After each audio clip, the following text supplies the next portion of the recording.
Bonjour à tous, bienvenue dans cette nouvelle vidéo. On va parler de la corrélation de Spearman. Alors la corrélation de Spearman, c'est une alternative non paramétrique au test de corrélation de Pearson dont on a parlé dans une vidéo précédente. Donc pour illustrer ce test de Spearman, je vais reprendre la question dont on s'est servi pour illustrer celui de Pearson, qui était la question de l'existence d'un lien entre l'intensité du métabolisme basal et la longévité. Alors ce lien, on l'avait testé chez les chauves-souris et on avait effectivement montré que chez les chauves-souris, les espèces dont le métabolisme basal est le plus intense, c'est-à-dire celles qui dépensent le plus d'énergie au repos, sont aussi celles qui vivent le moins longtemps. Donc dans la vidéo d'aujourd'hui, ce qu'on va essayer de montrer, c'est que cette relation est générale chez l'ensemble des vertébrés. Alors pour ce faire, on va reprendre les données de notre jeu de données qu'on utilise depuis le départ. Donc je représente ici la longévité en ordonnée du graphique et en abscisse le métabolisme basal. Alors je vous rappelle juste que ce métabolisme basal, c'est une dépense énergétique qui est mesurée en watts, mais que pour détecter la relation négative dont j'ai parlé à l'instant, on avait dû diviser cette dépense énergétique par la masse des animaux. Donc c'est pour ça que l'unité c'est watts par gramme. Et puis on avait transformé par la fonction log pour respecter des conditions de normalité. Donc voilà les données qu'on va utiliser aujourd'hui. Celles qu'on a utilisées la dernière fois, c'est les points rouges, parce que ça, ce sont les chauves-souris. Et puis les points bleus, ce sont les rongeurs. Donc vous voyez qu'on va utiliser beaucoup plus de données que la dernière fois. Alors dans ce nuage de points, il y a quand même un point qui est bizarre, qui est celui qui est tout à gauche, ici. Alors ce point, il correspond à une espèce particulière, c'est en fait l'alligator du Mississippi. Alors je ne sais pas si l'alligator du Mississippi a un métabolisme particulièrement lent ou s'il s'agit d'une erreur de saisie dans la base de données, mais ce point étant vraiment extrême, j'ai décidé de le retirer du jeu de données et donc de ne pas inclure l'alligator dans notre analyse. Alors voilà les données maintenant nettoyées. Donc on va procéder comme on l'avait fait pour le test de Pearson, c'est-à-dire qu'on va commencer par résumer ce jeu de données et faire quelques vérifications. Alors voilà le résumé sous la forme d'un tableau. Donc vous avez ici sur la première ligne les données de métabolisme, sur la seconde celle de longévité. Le nombre d'observations c'est 545, il y a 545 points dans ce nuage. La colonne suivante c'est la somme des observations, puis la somme des observations élevées au carré. Et la dernière colonne c'est le risque de première espèce d'un test de Shapiro. Alors ce qui est important ici c'est de noter la dernière colonne. Le risque de première espèce du test de Shapiro, vous voyez que dans les deux cas, aussi bien pour le métabolisme que pour la longévité, ce risque de première espèce est très faible. Ce qui veut dire que dans les deux cas, on va rejeter l'hypothèse nulle et on va conclure que nos données, aussi bien de métabolisme que de longévité, s'écartent significativement de la loi normale. Et ce, malgré la transformation par la fonction log. Alors, une fois qu'on a résumé ces données, on peut prendre l'arbre de choix du formulaire pour essayer d'identifier l'outil qui est adapté à notre question. Donc, on a deux variables x et y, longévité et métabolisme, qui sont deux variables quantitatives dont on cherche à étudier le lien.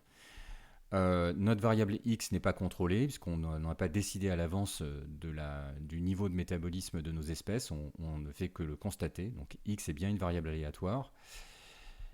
Donc on va faire un test de corrélation. Alors la question suivante, c'est de savoir si les données suivent ou pas une loi normale. Et ce qu'on vient de montrer grâce à un test de Shapiro-Wilk, c'est que, en l'occurrence, non. Les données, notamment les données de métabolisme, dévient significativement de la loi normale. Donc on ne va pas pouvoir faire le test de corrélation de Pearson, comme la dernière fois, puisque ce test, vous le voyez ici sur l'arbre, suppose la normalité, entre autres choses. Et donc, on va être obligé de choisir l'alternative, qui est le test de corrélation de Spearman. Ce test de corrélation de Spearman, il est décrit aux pages 9 et 10 du formulaire. Alors, quel est le principe du test de corrélation de Spearman? Donc, il s'agit de savoir, comme dans le test de corrélation de Pearson, si lorsque x augmente, y augmente, ou si lorsque x augmente, y diminue. Donc ça, c'est bien le même objectif. Ça répond au même type de questions. Simplement, pour ce faire, le test de Spearman va utiliser les rangs des observations. Donc on commence par classer les individus.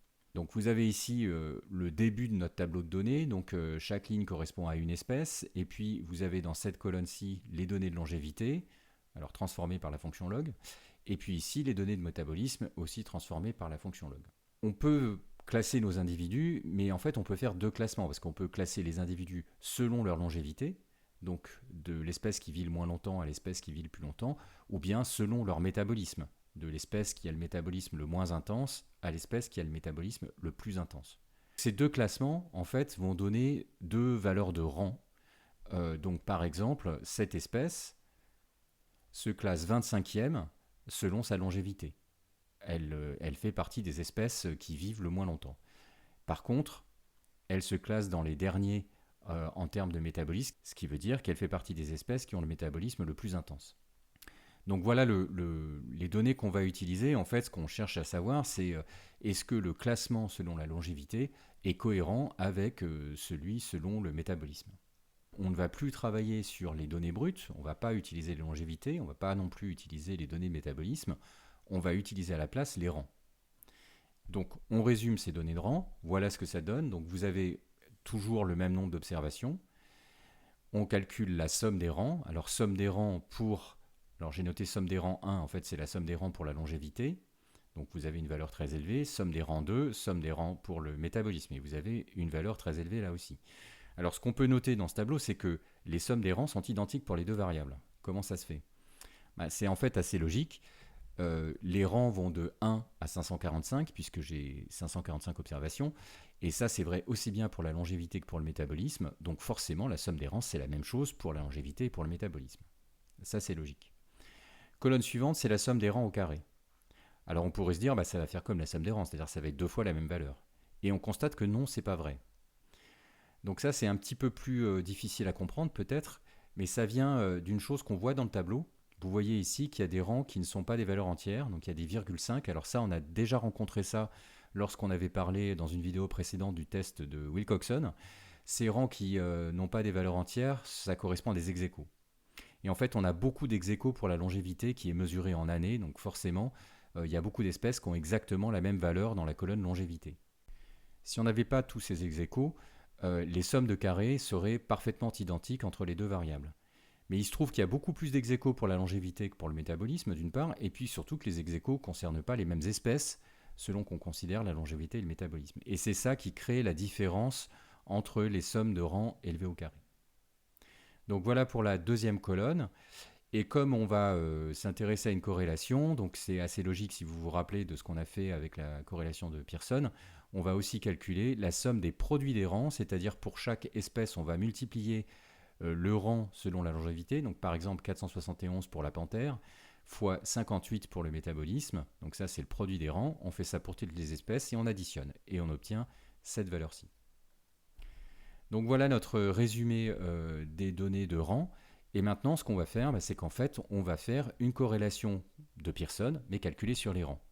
Et ça, c'est la corrélation de Spearman. Donc, on va calculer ce qu'on appelle le ρ de Spearman. Donc, cette lettre grecque, c'est un ρ, qui se calcule exactement comme une corrélation de Pearson, sauf qu'on utilise les rangs au lieu d'utiliser les données. Alors, on va commencer dans ce calcul par les statistiques descriptives. Donc, on commence par calculer les moyennes des rangs.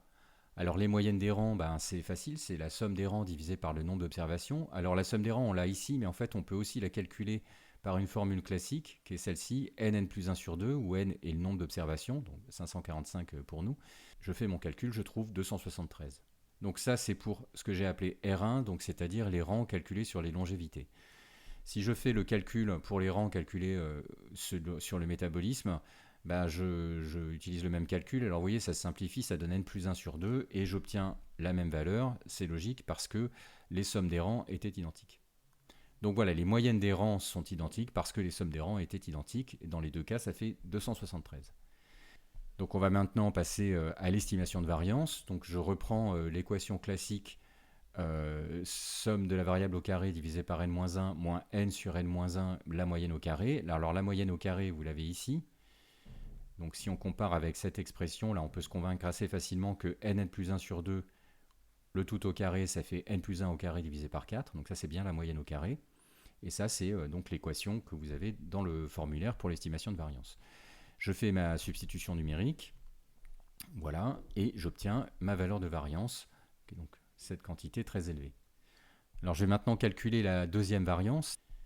Donc je vais directement à la substitution numérique, donc je fais le même calcul, vous voyez ça ressemble très fortement cette chose-là, là. C'est exactement la même chose que ça parce que les deux variables, les deux rangs ont la même moyenne. La seule chose qui diffère, en fait, c'est le numérateur qui est ici. Donc ça, c'est la somme des rangs au carré. Et ça diffère, mais pas tellement. Donc je vais avoir une valeur de variance qui sera très proche de celle des premiers rangs. Donc rang de longévité et rang de métabolisme ont à peu près la même variance. Et puis maintenant, je calcule la covariance. Donc là, j'utilise la somme des produits des rangs. Donc les produits des rangs, on les a ici.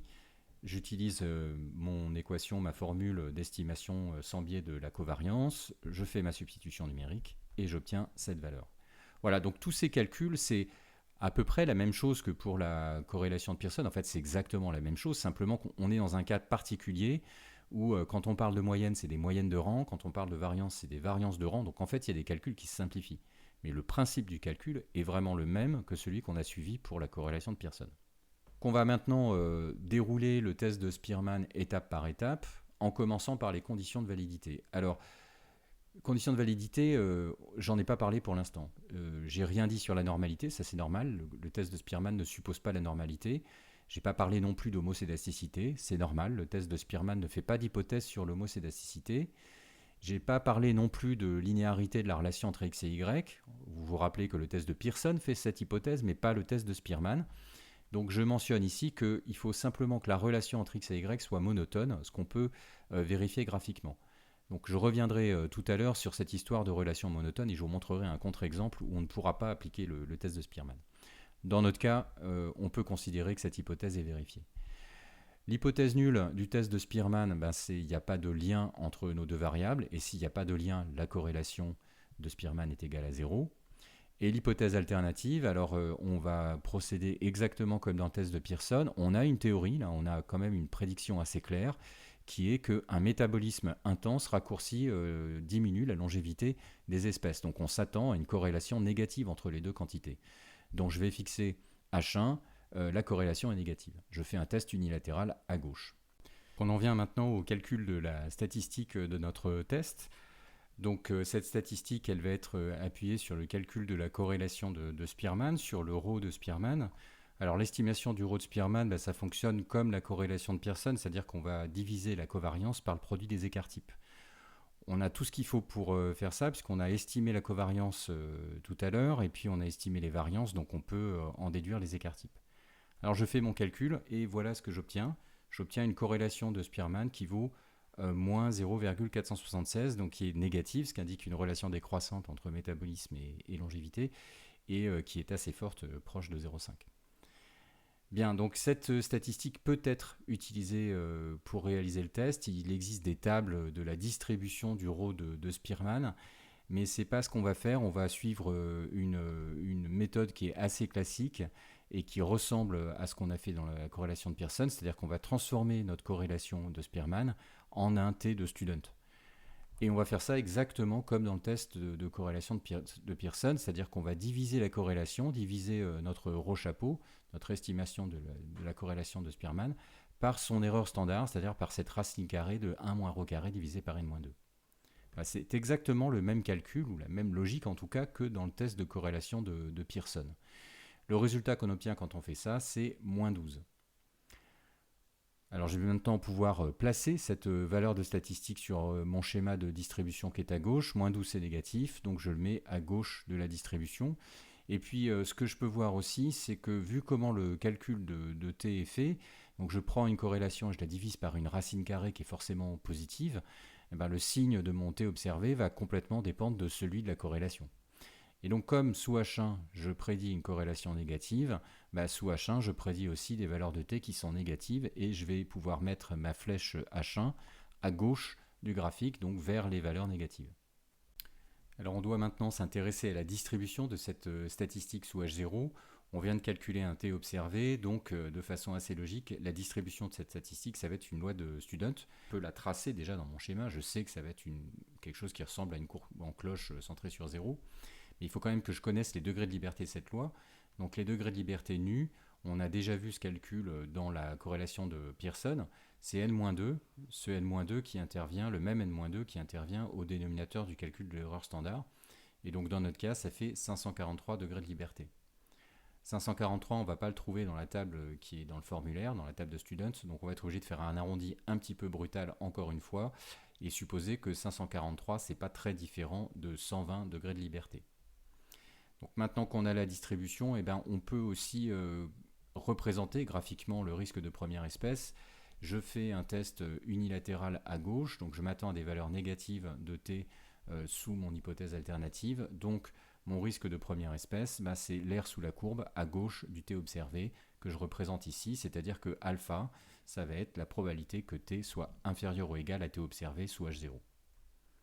Bien, alors il nous reste à encadrer notre risque de première espèce. Donc là, je vais aller un peu vite et je ne vais pas prendre le temps de vous montrer ce qui se passe dans la table. En fait, on a un T-ops qui est très faible, très négatif, et il est plus faible que la plus petite des valeurs de T-ops qui est fournie dans la table pour 120 degrés de liberté. Donc la conclusion à laquelle on arrive, c'est que notre risque de première espèce, qui est donc la probabilité d'être inférieur ou égal à T-ops ou H0, bah, il est plus petit que 10-3. Donc on a un risque de première espèce très faible. Et il nous reste à conclure sur ce test de Spearman. Le risque étant faible, on peut rejeter H0 et conclure que la longévité diminue significativement quand le métabolisme basal augmente, c'est-à-dire qu'on arrive à la même conclusion pour l'ensemble des vertébrés que celle à laquelle on était arrivé pour les chauves-souris.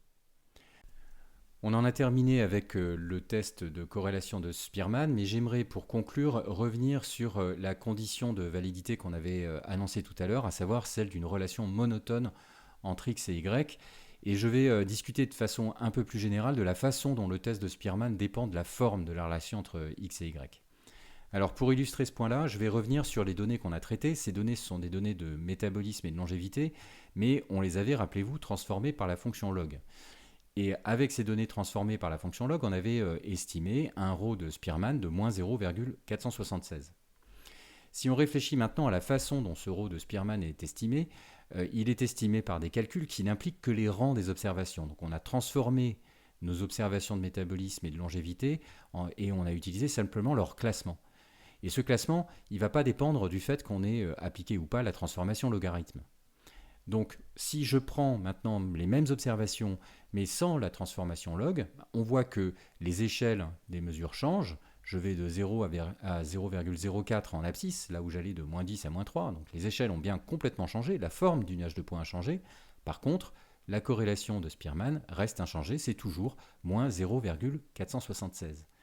Donc ça, c'est un indice qui est assez rassurant et qui veut dire que finalement, notre corrélation de Spearman, elle n'est pas sensible à la forme précise que prend la relation entre x et y. Elle va nous indiquer si la relation est croissante ou décroissante. Donc là, en l'occurrence, elle est décroissante, mais elle ne dépend pas de la forme précise de la relation.